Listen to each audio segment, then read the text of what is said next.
Bismillahirrahmanirrahim. Assalamualaikum warahmatullahi wabarakatuh. Innal hamdalillah nahmaduhu wa nasta'inuhu wa nastaghfiruh wa na'udzu billahi min shururi anfusina wa min sayyiati a'malina. May yahdihillahu fala mudhillalah wa may yudlil fala hadiyalah. Asyhadu an la ilaha illallah wahdahu la syarikalah wa asyhadu anna Muhammadan abduhu wa rasuluh sallallahu alaihi wasallam wa ba'd. Jamaah sekalian rahimani wa rahimakumullahu jami'an. Alhamdulillah pada sore hari ini kita masih bisa melanjutkan pembahasan kita dari kitab Al-Wajiz fi Fiqh Sunnati wal Kitabil Aziz li Syekh Abdul Azim Badawi hafizahullah ta'ala. Pada kesempatan sore hari ini kita masuk dalam bab salatut tatawwu. Bab salat At-tatawu bimana filut ta'ah. Jadi tatawu artinya perbuatan ketaatan. Ini secara bahasa, adapun menurut istilah salat tatawu adalah salat yang bukan wajib. Salat yang bukan wajib atau yang kita kenal dengan salat sunnah atau salat at-tatawu. Dan salat tatawu ini adalah termasuk memiliki banyak keutamaan. Di antaranya yang disebutkan fadluha, yang disebutkan dalam hadits Nabi Hurairah radhiyallahu taala anhu, anna Nabiya sallallahu alaihi wasallam qaal, bahwasanya Nabi sallallahu alaihi wasallam bersabda, inna awwala ma yuhasabu bihil abdu yaumal qiyamati min amalihi salatuhu. Sesungguhnya yang pertama kali nanti dihisab dengannya seorang hamba itu pada hari kiamat dari amalannya itu adalah sholat. Fa'in soluhat, jika sholatnya itu baik, jika sholatnya itu bagus, faqad aflaha wa anja, maka sungguh dia telah beruntung, sungguh dia telah berhasil. Wa in fasadat, jika sholatnya itu jelek, jika sholatnya itu buruk, faqad khaba wa khasira, maka sungguh dia telah rugi.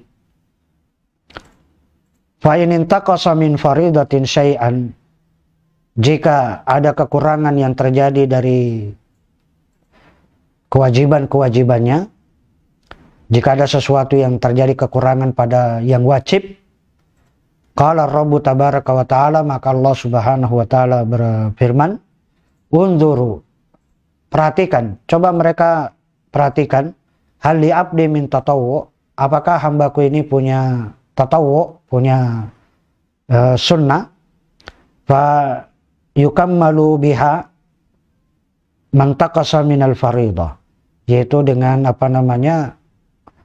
perhatikan, ada enggak tatawu'nya. Kalau dia ada, maka yukammal, maka sholat sunnah ini akan menyempurnakan kekurangan-kekurangan yang ada pada yang wajib. Summa yakunu sa'iru amalihi ala dzalik. Kemudian hitunglah seluruh amal-amalnya seperti itu. Artinya apa? Kalau kita mengerjakan sholat wajib, ini diantara keutamaan dari sholat sunnah, yaitu adalah menyempurnakan yang wajib. Jika ada kekurangan-kekurangan yang terjadi pada sholat wajib kita misalnya, maka sholat-sholat sunnah ini akan menutupi kekurangan itu. Demikian juga yang lainnya, ketika kita mengerjakan puasa yang wajib, terdapat kekurangan di dalamnya, maka puasa-puasa sunnah ini itu akan menutupi kekurangan-kekurangan yang ada pada puasa yang wajib. Demikian juga zakat yang wajib, itu adalah apa? Boleh jadi di situ ada kekurangan-kekurangan yang terjadi. Maka sedekah-sedekah sunnah ini itu akan menutupi kekurangan-kekurangan zakat. Demikian juga haji. Haji yang wajib ini itu juga adalah apa? Boleh jadi di situ ada kekurangan-kekurangan yang terjadi di dalamnya. Maka dengan umrah itu adalah apa? Itu akan menutupi kekurangan-kekurangan yang ada pada yang wajib. Demikian juga yang lainnya. Demikian juga kewajiban-kewajiban yang lain itu akan tertutupi dengan yang sunnah. Misalnya kita punya kewajiban hutang misalnya, hutang dalam masalah muamalah, mungkin terjadi kekurangan-kekurangan di situ di dalamnya, maka dengan menyegerakan pelunasan atau kemudian ya kita melebihkan misalnya, yang itu adalah dihitung sebagai sunnah, maka itu akan menutupi kekurangan-kekurangan. Ini adalah keutamaan dari yang sunnah. Demikian juga keutamaan-keutamaan yang sunnah ini tentunya adalah ya memperberat timbangan. Termasuk yang memperberat timbangan kita nanti pada hari kiamat. Karena kita katakan bahwa salat-salat sunnah ini atau yang sunnah ini itu nanti yang akan menjadi pemberat timbangan. Karena dia adalah amalan yang sering nanti kita lakukan, maka itu nanti yang akan memperberat timbangan. Di samping amalan-amalan wajib juga adalah amalan-amalan sunnah ini akan memperberat timbangan. Karena tentunya memperberat timbangan pada hari kiamat ini itu adalah salah satu motivasi Allah Subhanahu wa taala mendorong kita supaya kita memperbanyak amal-amal kebaikan. Di antaranya adalah apa? Di antaranya adalah Allah akan memperberat timbangan kita nanti pada hari kiamat.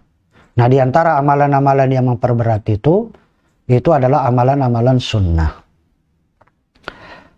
Kemudian juga berikutnya bahwa sholat sunnah ini itu adalah sebaiknya atau sunnahnya itu dilakukan di rumah. Ini termasuk adab yang perlu kita perhatikan berkaitan dengan sholat tatawu. Adabnya bahwa sholat tatawu ini itu lebih banyak, artinya ini termasuk disunnahkan itu lebih banyak dikerjakan di rumah. Kenapa? Karena aslinya itu adalah sholat tatawu itu adalah fil bait. Itu adalah dikerjakan di rumah. Ya. Ini yang artinya hampir semua kebanyakan sholat-sholat sunnah itu adalah lebih banyak dikerjakan di rumah. Kecuali memang ada dalil yang menyatakan, yang memalingkan itu sholat sunnah itu tidak dikerjakan di rumah. Seperti misalnya sholat hari raya, itu adalah dikerjakan di lapangan. Demikian juga misalnya sholat gerhana, itu adalah keluar. Sholat kusuf, sholat gerhana matahari maupun bulan, itu adalah dikerjakan di masjid. Demikian juga misalnya sholatul istisqa, sholat minta hujan, itu adalah di tempat terbuka.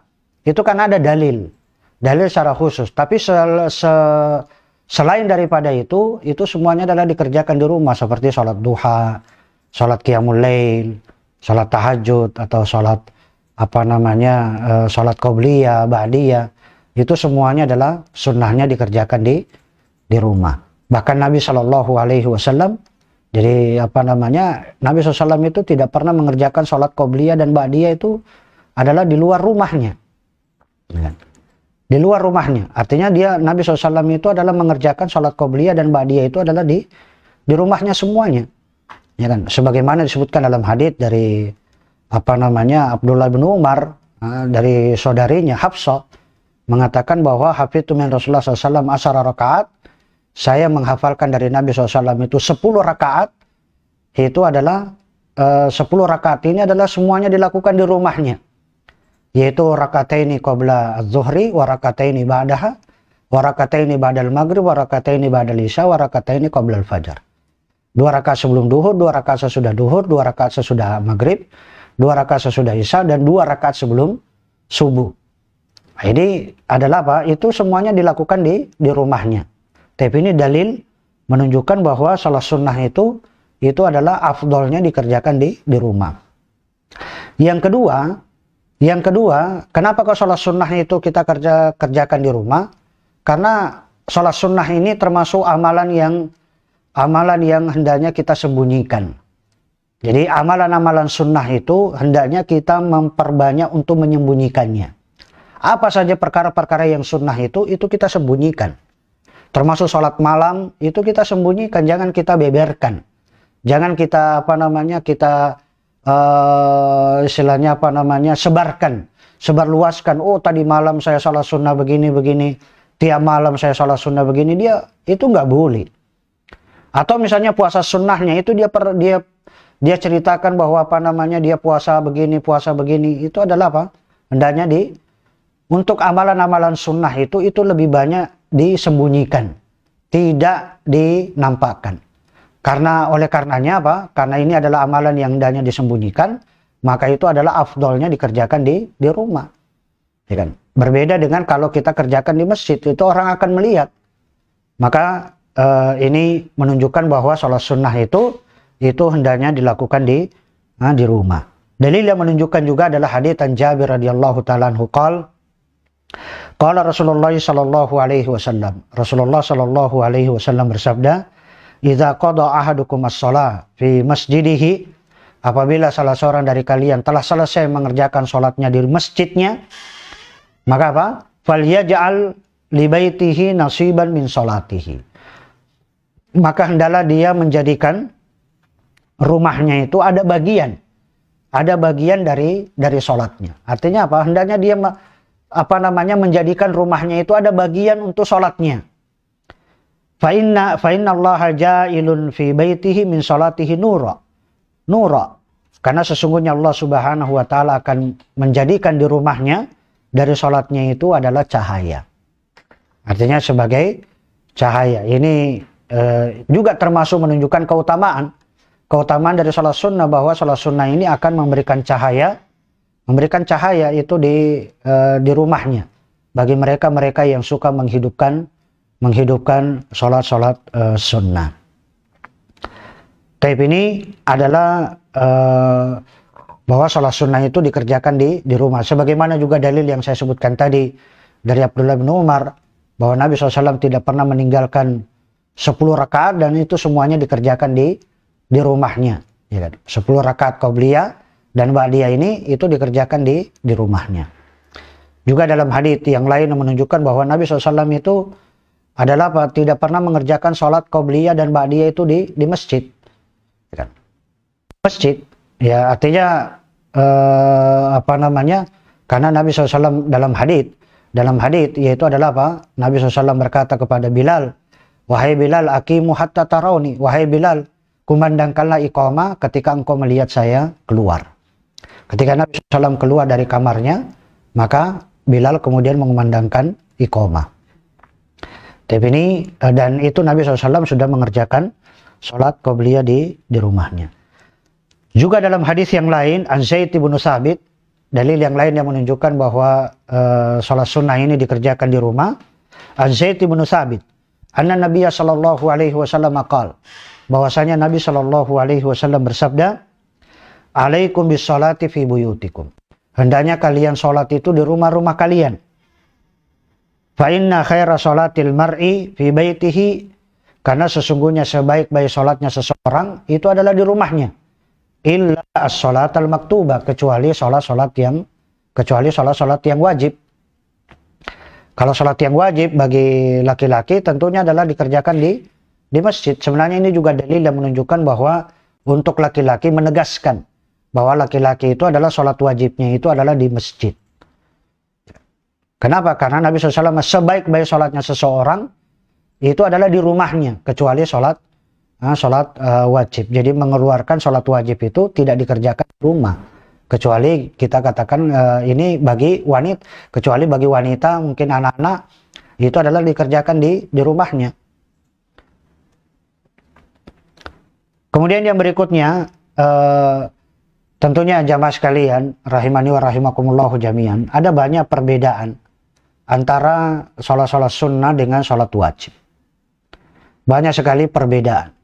Apa sih yang membedakan? Membedakan antara sholat sunnah dengan sholat wajib. Di antara perbedaannya itu adalah bahwa sholat wajib ini itu kan turun dari langit yang paling tinggi. Ya, sholat wajib itu turunnya di tempat yang paling tinggi. Adapun sholat sunnah itu turunnya semuanya adalah di bumi ini. Di bumi, ya kan? Kalau sholat wajib kan sholat 5 waktu itu kan turunnya ketika Nabi SAW Isra dan Mi'raj. Itu adalah di tempat yang paling tinggi. Kemudian perbedaan yang lain bahwa sholat wajib ini tentunya adalah akan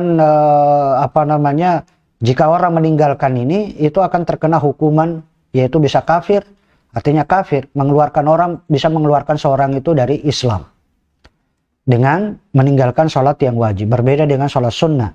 Kalau sholat sunnah itu tidak sampai mengeluarkan seseorang itu dari kekufuran, walaupun dia sengaja meninggalkan. Untuk sholat yang sunnah. Demikian juga perbedaan bahwa sholat sunnah itu, sholat wajib itu sudah ditentukan jumlah rakaatnya. Sholat wajib, ya kita katakan kita sholat wajib ini sehari semalam itu kan jumlahnya 17 rakaat. Ya kan? 2 rakaat sholat subuh, 4 rakaat sholat duhur, 4 rakaat sholat asar, 3 rakaat sholat maghrib, dan 4 rakaat dari sholat isya. Jumlahnya 17. Adapun sholat sunnah itu tidak ada batasnya. Tidak ada batasnya. Orang kepingin sholat, ternyata sudah 100 rakaat. Orang, ya kita katakan itu tidak ada batasan. Tidak ada batasan. Demikian juga nanti berkaitan dengan sholat tarawih, itu berapa jumlah rakaat, itu juga masih khilaf di antara para ulama. Ada yang mengatakan 211, ada yang mengatakan 21, ada yang mengatakan 27, ada yang mengatakan 41, ada 37, ada yang 65. Itu kan masalah khilaf di antara para ulama. Intinya bahwa sholat sunnah itu tidak ditentukan jumlah rakaatnya.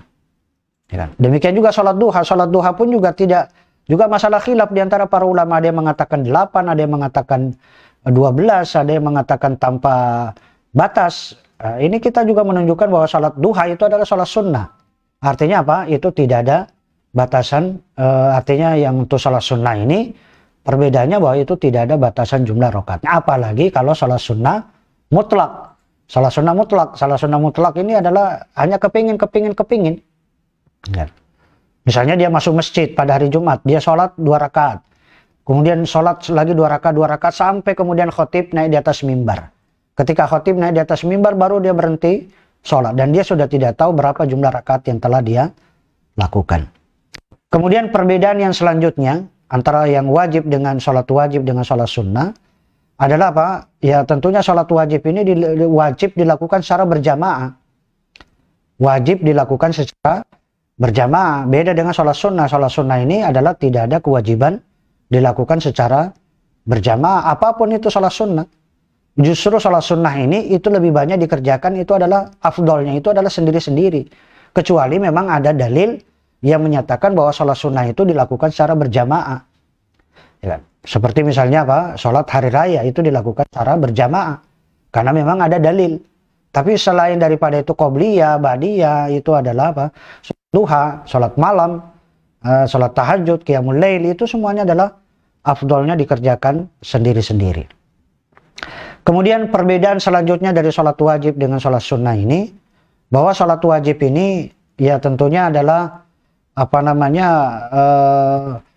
akan mendatangkan pahala yang paling besar. Ya kan?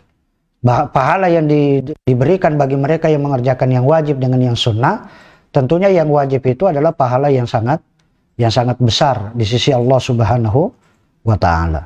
Juga perbedaan yang lain bahwa sholat wajib ini ya kita katakan itu sudah ditentukan juga waktu-waktunya. Waktu-waktunya pun juga sudah ditentukan, sudah ditetapkan.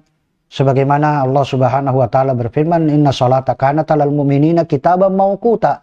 Bahwa sholat wajib itu sudah ditentukan waktu-waktunya.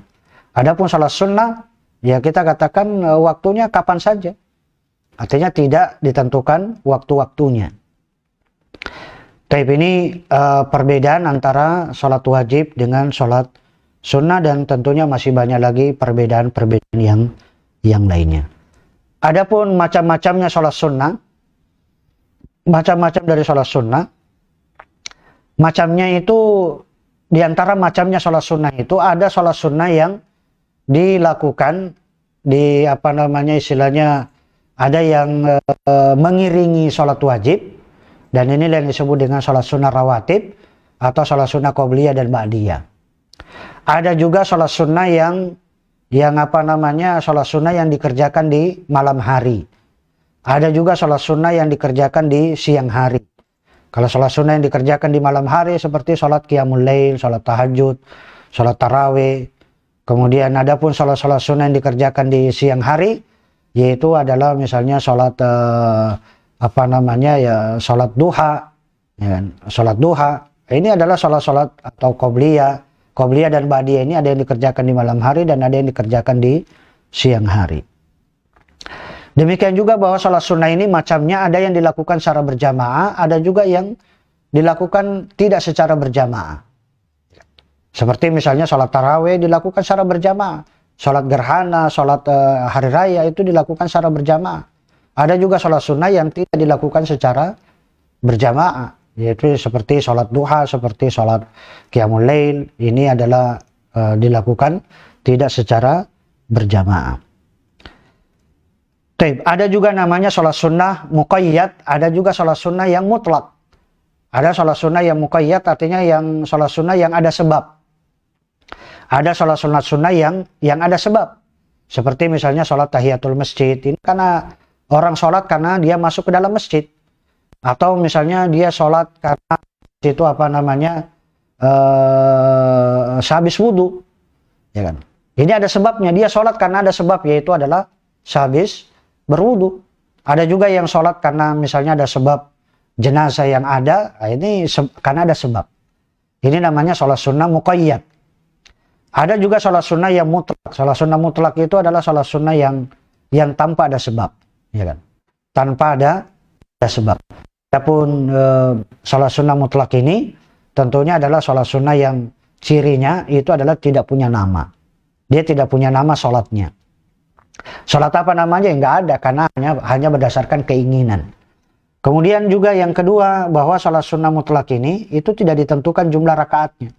Karena kepingin saya kok kepingin sholat itu tidak ada batasan jumlah rakaatnya. Ini namanya sholat sunnah mutlak. Tapi ini adalah yang ketiga, bahwa sholat sunnah mutlak ini itu tidak ada ketentuan waktunya. Ya kan? Di pagi hari, siang hari, malam hari itu adalah apa? Boleh mengerjakan, kecuali pada waktu-waktu yang memang dilarang. Kita mengerjakan sholat nafilah mutlak. Sholat nafilah mutlak itu tidak boleh dikerjakan pada waktu-waktu yang terlarang. Selain dari waktu yang terlarang ini, silakan Anda mengerjakan berapapun jumlah rakaat yang Anda inginkan. Sebagaimana disebutkan di dalam kitab, anwa'uha, macamnya sholat sunnah ini adalah sholatut tatawwu qisman.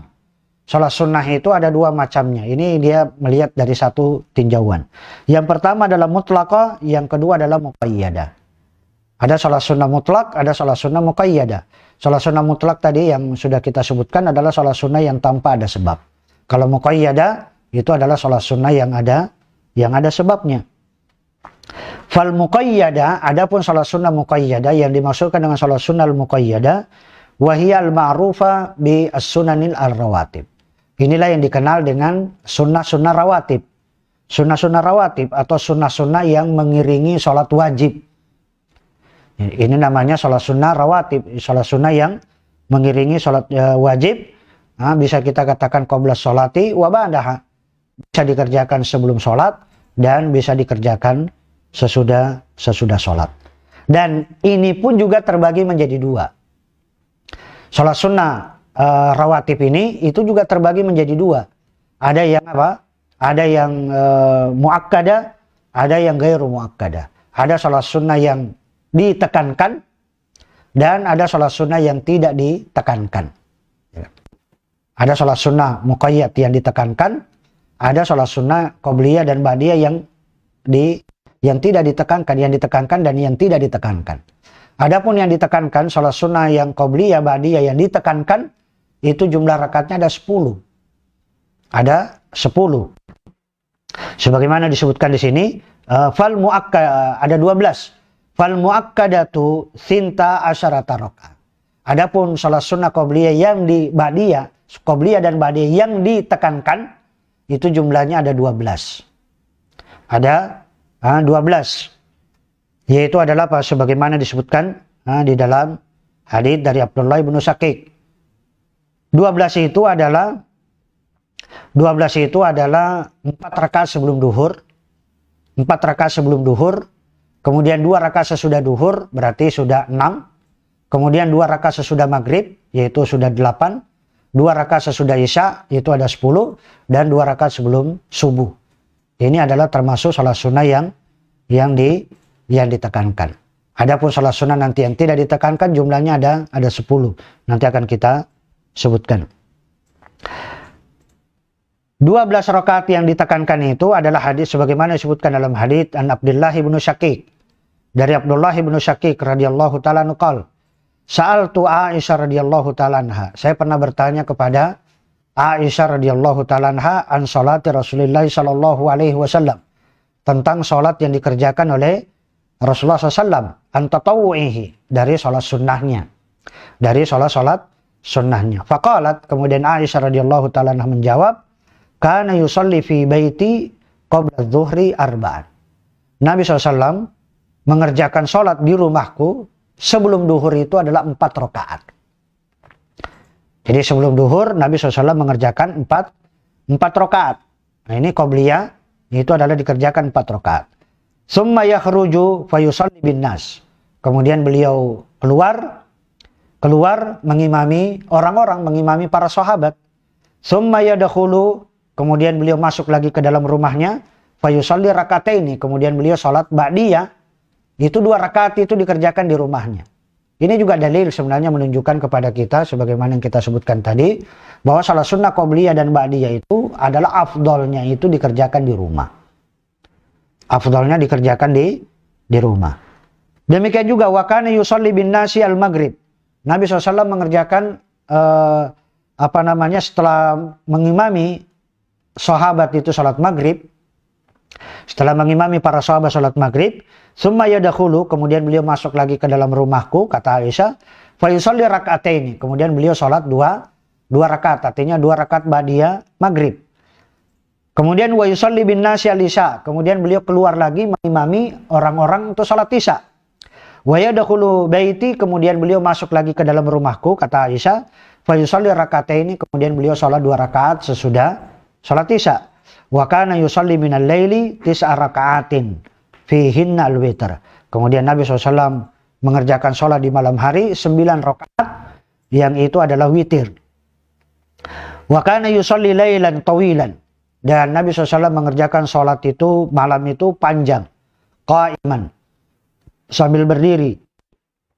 Wa lailan tawilan qa'idan, dan juga Nabi SAW pernah mengerjakan sholat malam itu dalam kondisi duduk. Jadi Nabi SAW mengerjakan sholat witir 9 rakaat ini. Dalam riwayat itu Nabi SAW pernah mengerjakan itu sambil berdiri. 9 rakaat itu dikerjakan berdiri semuanya 9 rakaat. Juga dalam riwayat yang lain bahwa Nabi SAW mengerjakan sholat witir 9 rakaat ini itu adalah dilakukan sambil duduk. Jadi terkadang beliau berdiri, terkadang beliau duduk. Ini juga dalil sebenarnya menunjukkan kepada kita perbedaan sholat wajib dengan sholat sunnah. Kalau sholat wajib itu berdiri itu termasuk rukun, tidak boleh ditinggalkan. Artinya rukun berdiri itu termasuk rukun bagi yang mampu. Ya, tidak boleh ditinggalkan berdiri bagi sholat wajib. Berbeda dengan sholat sunnah. Kalau sholat sunnah itu sengaja pun dia mengerjakan sambil duduk pun juga adalah boleh. Artinya ini menunjukkan perbedaan. Itu sholat sunnah itu berdiri itu bukan termasuk rukun. Bukan termasuk rukun. Artinya orang pengen mengerjakan sholat sunnah itu dengan cara duduk, maka itu adalah boleh. Sebagaimana Nabi SAW sholat witir 9 rakaat itu dilakukan sambil duduk. Wa kana idza qara'a wa huwa qa'im, dan Nabi SAW ketika membaca surah wa huwa qa'im dalam kondisi dia berdiri, raka'a, beliau ruku, wa sajada, dan juga sujud, wa huwa qa'im, dan juga dalam artinya masih tetap dia dalam kondisi berdiri. Wa idza qara'a qa'idan, artinya Nabi SAW mengerjakan itu sambil berdiri 9 rakaat itu, artinya ya semuanya ruku dan sujud. Wa idza qara'a qa'idan, apabila Nabi SAW sholatnya sambil duduk, dia membaca sambil duduk, wa raka'a wa sajada wa huwa qa'id, berarti dia ruku dan sujud juga dalam kondisi dia duduk. Cuma kalau kita misalnya artinya dia rukunya, sujudnya itu tentunya adalah sebagaimana dia sujud. Artinya dahi dan hidungnya nempel di lantai. Adapun rukunya tentunya adalah hanya membungkukkan badan. Itu kalau dia sholatnya sambil duduk, berarti ruku dan sujudnya juga sambil duduk. Kalau dia sholatnya berdiri, maka tentunya ruku dan sujudnya pun juga sambil berdiri. Wa kana iza tala'al fajru shalla rakataini. Dan ketika sudah terbit fajar, maksudnya fajar shadiq, maka apa? Beliau sholat dua rakaat. Ya ini sholat subuh. Ya ini dua rakaat. Tapi ini juga ini dalil yang menunjukkan bahwa sholat sunnah yang ditekankan itu jumlahnya ada 12. Adalah 12 rakaat. Kita ulangi, adalah 4 rakaat sebelum duhur, kemudian 2 rakaat sesudah duhur, sudah 6, 2 rakaat sesudah maghrib, yaitu 8, 2 rakaat sesudah isya, 10, dan 2 rakaat sebelum subuh, jadi totalnya 12. Nah, apa keutamaan? Keutamaannya bagi mereka yang mengerjakan sholat sunnah 12 rakaat ini, Nabi SAW akan memberikan apa? Pahalanya itu adalah apa? Balasan. Balasan artinya balasan yang diberikan, yaitu akan dibangunkan nanti sorga akan dibuatkan nanti rumah itu di sorga. Kalau kita mendawamkan mengerjakan sholat qobliyah dan ba'diyah ini jumlahnya 12. Minimal itu adalah 12 rakaat. Maka nanti Nabi SAW akan membangunkan rumah itu di sorga. Sebagaimana disebutkan dalam hadis dari Ummu Habibah radhiyallahu ta'ala anha qalat, sami'tu Rasulullah sallallahu alaihi wasallam yaqul, saya mendengar Rasulullah sallallahu alaihi wasallam bersabda, man shalla, barang siapa yang salat, isnatai asharata rak'atan, 12 rakaat, fi yaumin wa laila, sehari semalam, dia mengerjakan 12 rakaat itu dalam sehari semalam, maka apa? Buniyalahu, akan dibuatkan baginya bihinna baitun, artinya dengan sholat 12 rakaat itu akan dibangunkan baginya adalah apa? Baitun, sebuah rumah, fil jannah, itu adalah di sorga. Ini adalah termasuk juga menunjukkan keutamaan dari sholat sunnah qobliyah 12 rakaat. Adapun adapun sholat sunnah qobliyah dan ba'diyah yang tidak ditekankan, maka jumlahnya ada 10. Jumlahnya ada 10 rakaat. 10 rakaat itu adalah 2 rakaat sesudah duhur tadi. Kan mestinya kita katakan kalau sholat sesudah duhur itu 4 rakaat, maka yang 2 rakaat sesudah duhur ini ditekankan, yang 2 lagi itu tidak ditekankan. Sudah 2. Kemudian 2 rakaat sebelum asar, itu sudah 4. Ya kan? Kemudian 2 rakaat sebelum maghrib, sudah 6. Kemudian 2 rakaat 2 rakaat sebelum isya, 2 rakaat sebelum isya. Jadi jumlahnya ada 8. Ada 8. Kemudian kalau pengen menambah, yaitu adalah 2 rakaat lagi sebelum asar. Jadi sebelum asar itu kita mengerjakan 4 rakaat. Jadi 4 rakaat. Sebagaimana kita disebutkan di sini juga, wa ghairul muakkad, adapun salat sunnah yang tidak ditekankan, rakaatani qabla salatil asar, 2 rakaat sebelum asar. Sebelum asar 2 rakaat. Walaupun kita juga mengatakan 4 rakaat itu adalah karena ada riwayat yang datang secara khusus. Wal maghrib, demikian juga 2 rakaat sebelum maghrib, dan wal isya, dan 2 rakaat sebelum isya. Sebagaimana disebutkan dalam hadis dari Abdullah bin Mughaffal radhiyallahu ta'ala anhu, anna Nabiya sallallahu alaihi wasallam qala, bahwasanya Nabi sallallahu alaihi wasallam bersabda, baina kulli adzanaini salatun, di antara 2 azan itu ada salat. Di antara 2 azan ini ada salat. Artinya ini qobliyah. Ini adalah qobliyah, ya kan? Di antara azan dan iqamah itu ada salat. Misalnya apa? Ya sebelum asar, kemudian sebelum maghrib, dan sebelum isya. Kemudian ditambah lagi nanti kalau yang ba'diyah tentunya nanti setelah duhur. Baina kulli adzanaini shalah, di antara 2 azan, adzanaini itu 2 azan, ini adalah termasuk al-adzan wal iqamah. Azan dan iqamah. Kenapa kok dalam ini faedah bahasa Arab? Faedah bahasa Arab, Nabi SAW menyebutkan baina kulli adzanaini. Adzanaini, kok 2 azan? Kok tidak dikatakan azan dan iqamah? Adzanaini ini namanya musanna min babit taglib. Ini namanya musanna min babit taglib, musanna tapi mendominasi, yang mendominasi itu disebutkan azan. Sebagaimana istilah abawaini, wali-walidayya. Wali-walidayya itu kan artinya, kalau kita terjemahkan wali-walidayya dua bapak, itu kan nggak pas. Wali-walidayya itu artinya bapak dan ibu. Ini namanya mimbabit taglib, disebutkan laki-laki. Walidayya itu adalah untuk mimbabit taglib. Demikian juga dalam misalnya Umaroini. Umaroini itu juga adalah mimbabit taglib, yakni Umar dan Amr ibnu Hisham. Ini yang artinya dominasi itu adalah Umar ibn Khattab radhiyallahu ta'ala anhu. Seperti juga nanti Asy-Syamsu wal Qamar, itu adalah apa? Al-Qamarani. Asy-Syamsu wal Qamar, Al-Qamar, maka musannanya adalah Al-Qamarani. Al-Qamarani ini juga namanya musanna mimbabit taglib. Ya kan? Masa kalau diterjemahkan Qamarani 2 bulan, kan enggak pas. Al-Qamarani yang dimaksudkan di situ adalah Asy-Syamsu wal Qamar. Termasuk juga di dalamnya adalah hadis ini, baina kulli adzanaini shalah. Di antara 2 azan, maksudnya adalah al-azan wa al-iqamah. Summa qala fi salisa, kemudian Nabi SAW berkata pada yang ketiga kalinya, liman sya'a, bagi siapa yang mau. Ini maksudnya apa? Ini dalil yang menunjukkan bahwa sholat sunnah ini tidak ditekankan. Kalau yang kepingin ya silakan, yang enggak ya juga enggak ada masalah.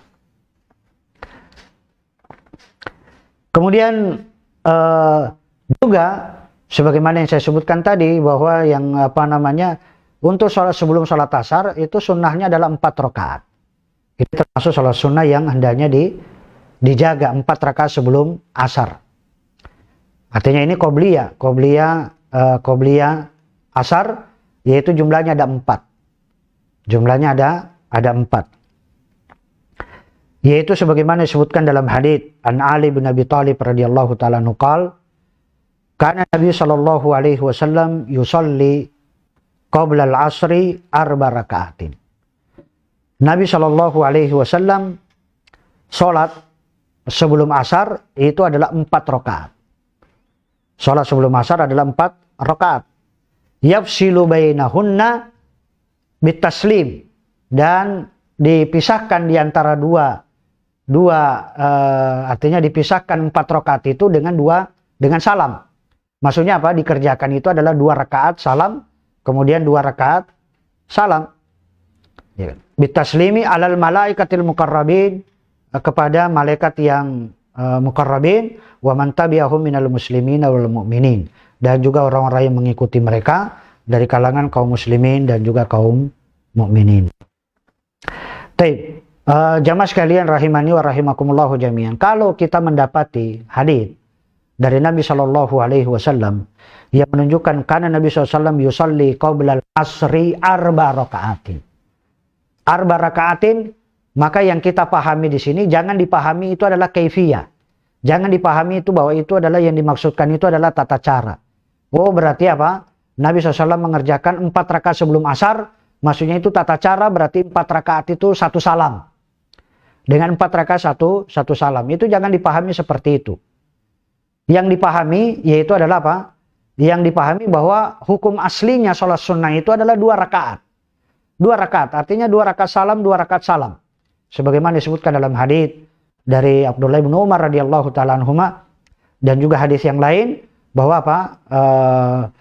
Sholatul laili masna masna. Bahwa sholat yang dikerjakan oleh Nabi SAW yaitu adalah apa? 2 rakaat, baik itu di pagi hari maupun di malam hari.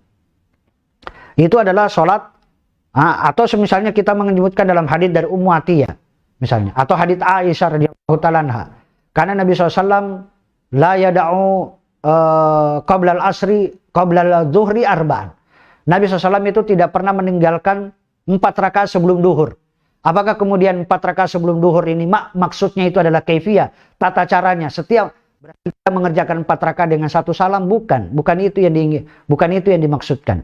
Jadi di pikiran kita itu jangan sampai kemudian apa? Kita mendapati Nabi SAW sholat 4 rakaat, yang kita pahami langsung bahwa itu adalah tata cara. Tidak. Itu adalah menunjukkan jumlah. Jumlah dengan tata cara tentunya adalah 2 rakaat salam, 2 rakaat salam, jadi 4. Nah, ini adalah keliru besar kalau kita memahami hadits, misalnya hadits dari Ali bin Abi Thalib ini, bahwa Nabi SAW mengerjakan sholat sebelum asar itu 4 rakaat dengan tata cara, dengan kaifiyah, yaitu 4 rakaat sekaligus dengan 1 salam. Kalau kita memahami seperti ini, maka tentunya kita memahami hadis-hadis yang lain pun juga sama. Berarti 4 rakaat dengan satu salam. Seperti Nabi SAW tidak pernah meninggalkan 4 rakaat sebelum duhur, 4 rakaat sesudah duhur. Oh, berarti itu adalah tata cara. Kan? Tidak, bukan itu yang dimaksudkan. Atau misalnya hadits Aisyah bahwa Nabi SAW yusalli arba'an wala tusalan husnihinna wa tulihinna. Nabi SAW salat malam, salat tarawih itu 4 rakaat, jangan tanyakan bagusnya, jangan tanyakan juga lamanya. 4 rakaat, apakah itu juga menunjukkan kaifiyah? Ini bukan, jadi pikiran kita itu jangan langsung dipahami bahwa itu adalah kaifiyah, tapi itu adalah menunjukkan 4 rakaat itu adalah dengan kaifiyah, tetap 2 rakaat salam adalah 2 rakaat salam. Juga dalam hadis yang lain yang menunjukkan bahwa 4 rakaat sebelum asar ini adalah termasuk sunnah, adalah hadis an Abdullah bin Umar. An Ibnu Umar radhiyallahu taala anhuma, an Nabi sallallahu alaihi wasallam qala. Dari Nabi sallallahu alaihi wasallam bersabda, rahimallahu imra'an. Semoga Allah Subhanahu wa taala merahmati seseorang shalla qabla al-asri arba'an. Dia sholat sebelum asar itu 4 rakaat. Ini adalah, walaupun di sini ini adalah hadis yang hasan. Hadis yang dihasankan oleh oleh para ulama. Kemudian juga jamaah sekalian, setiap ada hadis dari Nabi SAW mengatakan rahimallahu. Rahimallahu ini juga faedah dari sisi bahasa. Setiap kita mendengarkan kalimat rahimallahu imra'an, ini disebutkan, kalau dalam kaidah disebutkan izastama iftaraka izaftaraka istama. Kalau disebutkan kalimat rahmat saja, maka itu termasuk di dalamnya adalah ampunan. Termasuk di dalamnya adalah maghfirah. Kalau disebutkan maghfirah saja, maka juga termasuk di dalamnya adalah rahmat. Tapi kalau disebutkan bersamaan antara rahmat dengan maghfirah, maka artinya sendiri-sendiri. Artinya maknanya sendiri-sendiri. Seperti misalnya apa? Ketika kita duduk di antara 2 sujud itu kan doanya apa? Duduk di antara 2 sujud kita mengatakan Allahumma ghafirli warhamni. Allahumma ghafirli warhamni. Atau ketika kita sholat jenazah, mendoakan jenazah, kita mengatakan apa? Allahumma ghafirlahu warhamhu. Artinya disebutkan dalam satu hadis itu bersamaan antara Allahumma ghafirlahu warhamhu. Maghfirah dan rahmat. Itu menunjukkan bahwa apa? Maknanya adalah sendiri-sendiri. Maghfirah itu adalah apa? Ya Allah ampunilah dosa-dosanya yang telah lalu. Warhamhu, ya Allah ampunilah dosa-dosanya yang akan datang. Itu mana? Tapi kalau disebutkan Allahumma ghafirlahu, tidak menggunakan warhamhu, Allahumma ghafirli dzunubi, ya Allah ampunilah dosa-dosaku, maknanya adalah termasuk di dalamnya adalah rahmat. Ya Allah ampunilah dosa-dosaku yang lalu maupun dosa-dosaku nanti yang akan datang. Atau sebagaimana hadis ini, rahimallahu imra'an. Artinya rahimallahu imra'an, yaitu adalah semoga Allah Subhanahu wa taala mengampuni dosa-dosanya yang lalu maupun yang akan datang, yaitu apa? Shalla qablal asri arba'an, salat sebelum asar itu adalah 4 rakaat. Dan juga termasuk adab yang perlu kita perhatikan juga berkaitan dengan sholat sunnah ini, qobliyah dan ba'diyah, yaitu adalah yustahabu at-tatawwu bis sholati bainal maghribi wal isya. Adalah sholat sunnah disunnahkan mengerjakan sholat sunnah, sholat tatawwu di antara sholat maghrib dan juga sholat isya. Ini adalah artinya ini kita memperbanyak di situ, memperbanyak ini juga termasuk sholat sunnah yang tidak ditekankan, yang tidak ditekankan, atau sholat sunnah mutlak.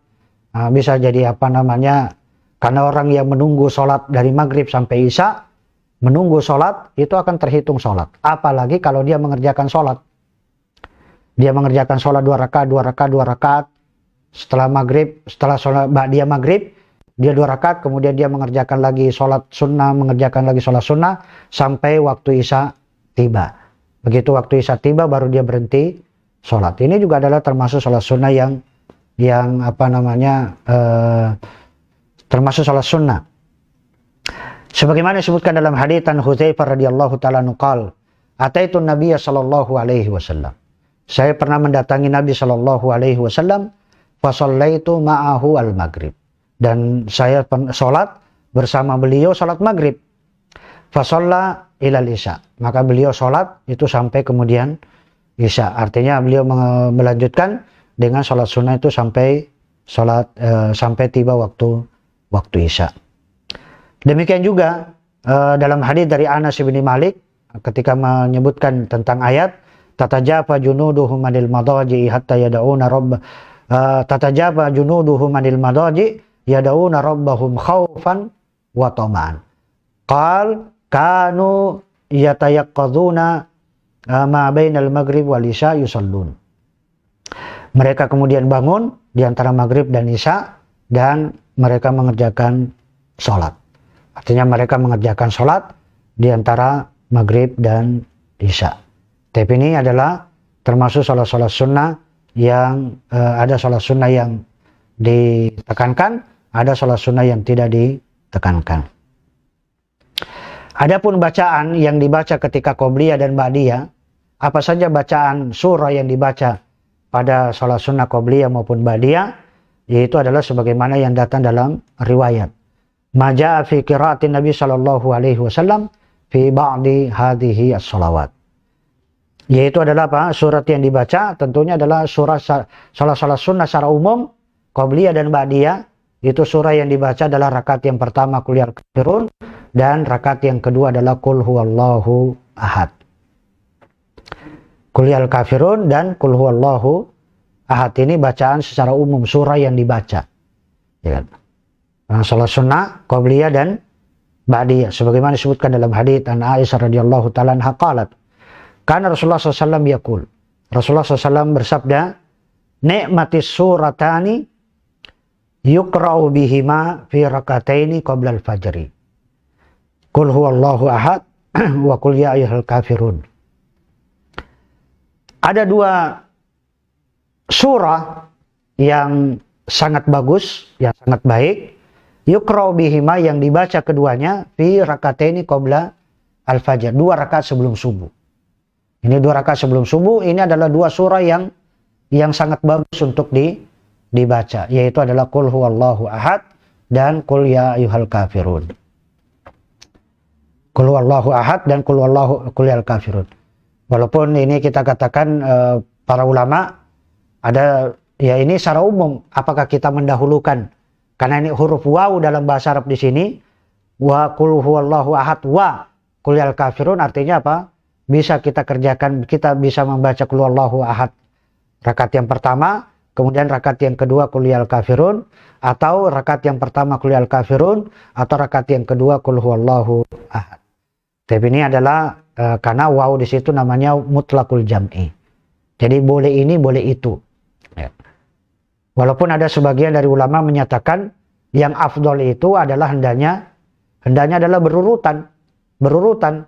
Mestinya apa? Rakaat yang pertama itu yang dibaca itu adalah qul ya kafirun, baru kemudian rakaat yang kedua adalah qul huwallahu ahad. Kenapa? Karena hampir semua bacaan surah dari Nabi Shallallahu Alaihi Wasallam itu menunjukkan adalah berurutan. Seperti misalnya apa? Dalam hadis ini, dalam hadis yang lain, yaitu Nabi SAW rakaat yang pertama qul ya kafirun, rakaat yang kedua adalah qul huwallahu ahad. Demikian juga ketika sholat sehabis tawaf, sholat di belakang makam Ibrahim, itu juga adalah sholat rakaat yang pertama qul ya kafirun dan rakaat yang kedua qul huwallahu ahad. Kemudian dalil yang lain juga yang menunjukkan bahwa Nabi SAW misalnya pada sholat Jumat atau sholat hari raya, itu rakaat yang pertama yang dibaca adalah Sabbihisma rabbikal a'la. Kemudian nanti rakaat yang kedua adalah hal ataka hadisul ghasyiyah. Artinya apa? Hal ataka hadisul ghasyiyah itu dibaca di urutannya itu setelah surah Sabbihisma rabbikal a'la. Juga dalam riwayat yang lain, misalnya sholat Jumat, Nabi SAW membaca rakaat yang pertama surat Qaf. Surat Qaf surat yang ke-50. Kemudian rakaat yang kedua Nabi SAW membaca surat Al-Qamar iqtarabatis sa'atu wan syaqqal qamar. Artinya apa? Menunjukkan bahwa Al-Qamar itu kan jatuh setelah surat Qaf. Juga dalam riwayat yang lain, Nabi SAW pernah membaca pada sholat Jumat, yaitu adalah surah Al-Jumu'ah. Yusabbihu lillahi ma fis samawati wa ma fil ard. Yusabbihu lillahi surah Al-Jumu'ah. Kemudian rakaat yang kedua beliau membaca surah Al-Munafikun. Artinya apa? Surah Al-Munafikun, artinya ini surat yang ke-62 itu dibaca setelah surah Al-Jumu'ah. Tapi ada yang mengatakan bahwa ini adalah urutan. Demikian juga sholat witir. Sholat witirnya Nabi SAW itu adalah menunjukkan urutan. Artinya urutan sesudahnya. Rakaat yang pertama yang dibaca apa? Sabbihisma rabbikal a'la. Rakaat yang kedua qul huwal kafirun. Dan rakaat yang ketiga adalah qul huwallahu ahad. Ini adalah yang utama, yang afdol. Artinya menunjukkan bahwa itu adalah urutan. Juga dalam hadis yang lain misalnya apa? Ketika kita membaca misalnya apa? Sebelum tidur, itu kan disunahkan kita atau zikir sesudah sholat. Zikir sesudah sholat itu kan ada zikir. Zikir yang setelah kita membaca ayat kursi, yang dibaca apa? Yang dibaca adalah qul huwallahu ahad dulu, baru qul a'udzu birabbil falaq, baru qul a'udzu birabbin nas. Kan tidak ada, artinya apa namanya, itu kan urutan. Ya kan? Tidak qul a'udzu birabbin nas dulu, baru qul a'udzu birabbil falaq, baru qul huwallahu ahad. Demikian juga ketika kita mau tidur kita berzikir, kita membaca apa? Qul huwallahu ahad, dan kemudian qul a'udzu birabbil falaq, kemudian qul a'udzu birabbin nas. Artinya menunjukkan bahwa qul huwallahu ahad itu kan nomor surah 112. Kemudian qul a'udzu birabbil falaq 113. Qul a'udzu birabbin nas itu nomor suratnya 114. Walaupun ya kita katakan bahwa ini adalah boleh, pendapat yang kuat Allah Ta'ala alam bahwa itu adalah boleh, ada sebagian menyatakan bahwa itu adalah tidak dibolehkan. Allah Ta'ala alam. Dalil yang menunjukkan bacaan yang dibaca oleh Nabi SAW pada salat sunnah qabliyah maupun ba'diyah, yaitu adalah rakaat yang pertama qul huwal kafirun dan rakaat yang kedua qul huwallahu ahad. Ini dalam riwayat dari Aisyah qul huwallahu ahad dan qul huwal kafirun.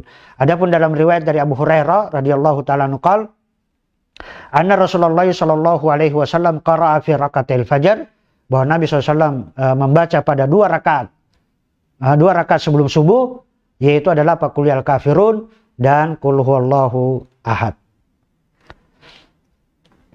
Kemudian adapun bacaan yang lain yang juga dibaca oleh Nabi SAW sebagaimana disebutkan dalam hadits, yaitu dalam surah Al-Baqarah, yaitu adalah wa qulu amanna billahi wa ma unzila ilaina. Dan juga rakaat yang kedua yaitu amanna billahi washhad bi anna muslimun.